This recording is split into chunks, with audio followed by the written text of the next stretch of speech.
Good morning, students. We were discussing GP, geometric progression. So let us study one more topic related to it, that is the geometric mean, and then the relationship between arithmetic mean and the geometric mean. The geometric mean of two positive numbers a and b is the number root ab. For example, the geometric mean of 2 and 8 will be under root of 2 into 8, that is root 16, which is 4.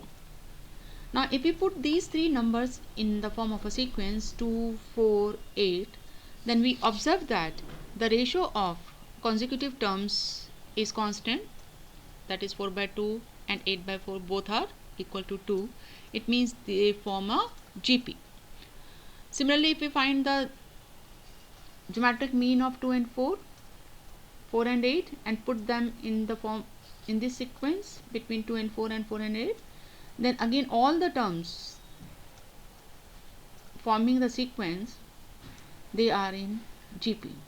So we can say that given any two positive numbers a and b, we can insert as many numbers as we like between them to make the resulting sequence a GP.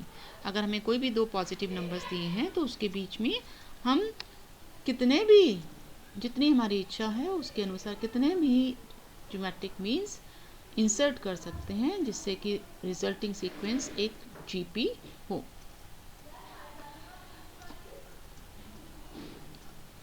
Now suppose g1, g2, gn are the n numbers between positive numbers a and b, which they are inserted between a and b. These n numbers, they are inserted between a and b so that the resulting sequence is a GP. Then b will be at n plus 2th position, क्योंकि n तो numbers हम insert कर रहे हैं, एक पहले है तो ये n plus 1 नंबर्स इससे पहले आ चुके हैं. इट मीन्स b की पोजीशन क्या हुई, n plus 2th प्लेस पर है. So using the formula for the nth term of a GP, we can write b equal to a r to the power n plus 2 minus 1, that is n plus 1. From here we can find r to the power n plus 1 is b upon a, so r is equal to b upon a to the power 1 upon n plus 1. Now since r is known, now we can easily write g1. G1 is second term, so it becomes a into r, that is a into b by a to the power 1 upon n plus 1. g2 is third term, so we can write it as ar square, so a into b upon a की power, इसका square करेंगे तो 2 upon n plus 1 हो जाएगा. Likewise we can write gn, the nth number which we have inserted, as a b upon a to the power n upon n plus 1, इसको power n कर दी हमने. Now the relationship between arithmetic mean and geometric mean. If a is the arithmetic mean of two numbers a and b, then a can be written as a plus b by 2, and g is geometric mean, so g is equal to root ab. Now a minus g, क्योंकि हमें देखना है कि a greater है या g greater है, तो we will find their difference. So a minus g is a plus b by 2 minus root ab. एल्सियम लेंगे, so it becomes a plus b minus 2 root ab upon 2.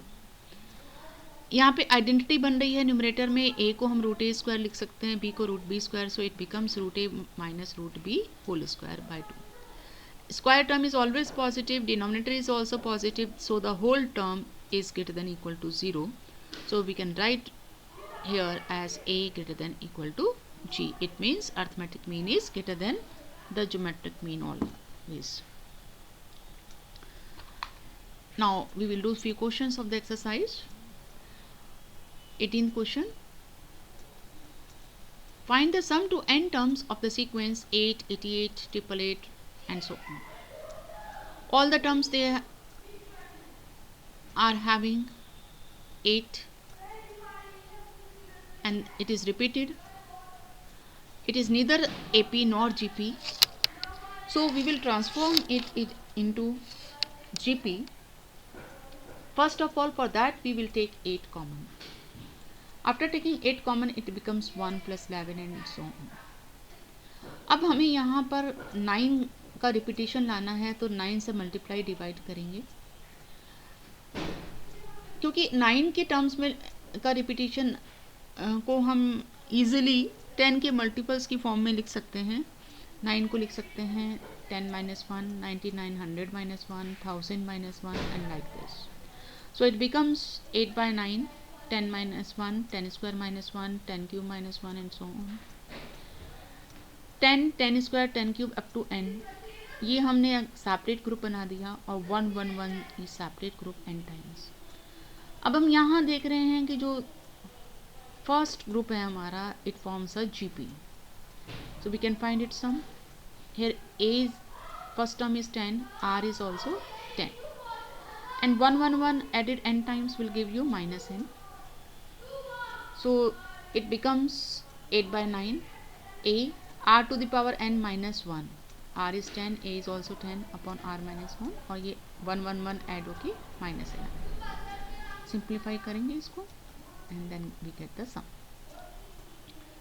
Next one, if A, B, C, D are in GP, show that A square plus B square plus C square multiplied by B square plus C square plus D square equal AB plus BC plus CD whole square.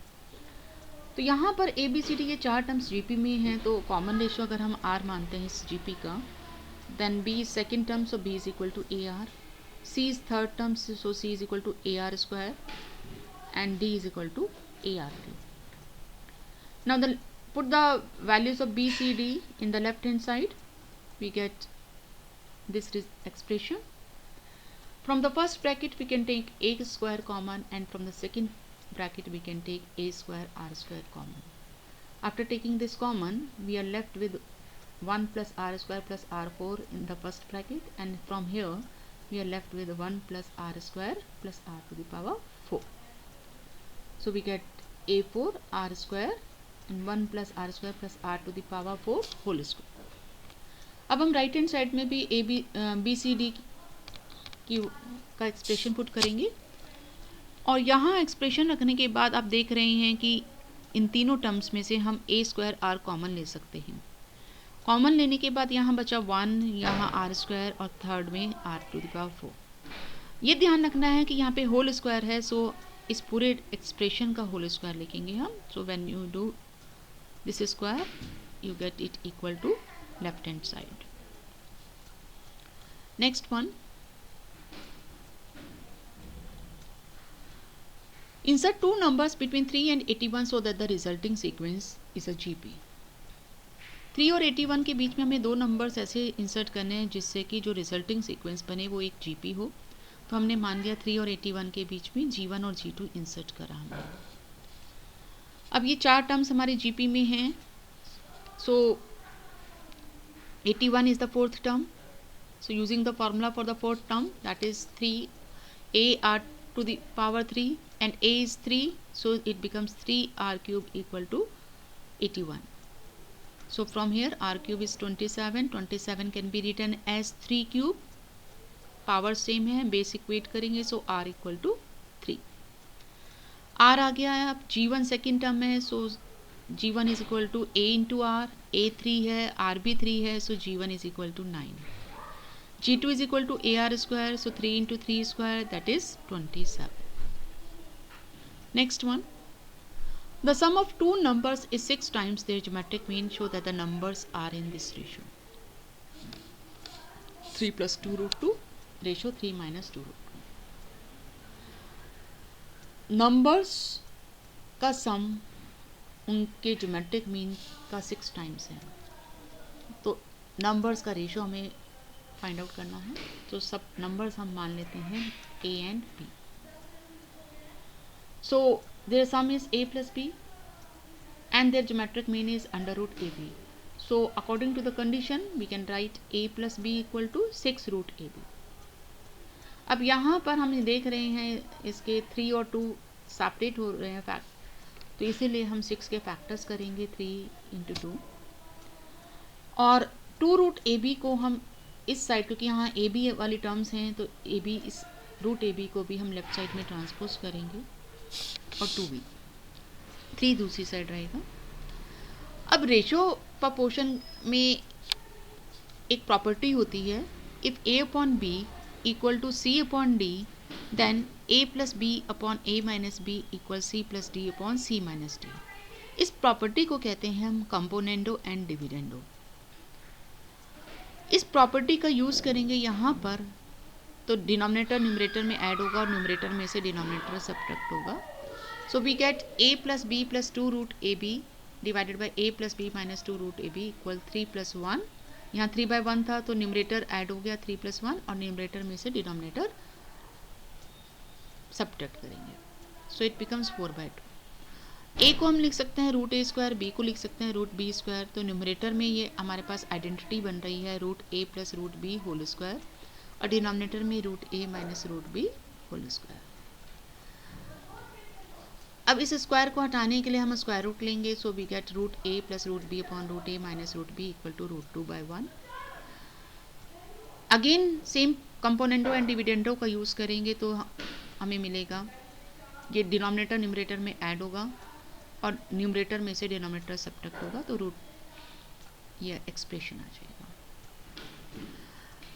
यहाँ से cancel out करने के बाद 2 root A upon 2 root B equal root 2 plus 1 upon root 2 minus 1. 2 cancel out हो गया और इस square root को हटाने के लिए हमें दोनों साइड स्क्वायरिंग करनी पड़ेगी. So we will do the squaring. a upon B equal 2 plus 1 plus 2 root 2 upon 2 plus 1 minus 2 root 2. So a upon B means दोनों नंबर्स का ratio 3 plus 2 root 2 upon 3 minus 2 root 2 आ गया. यही हमें prove करना था. That's all for today. Thank you.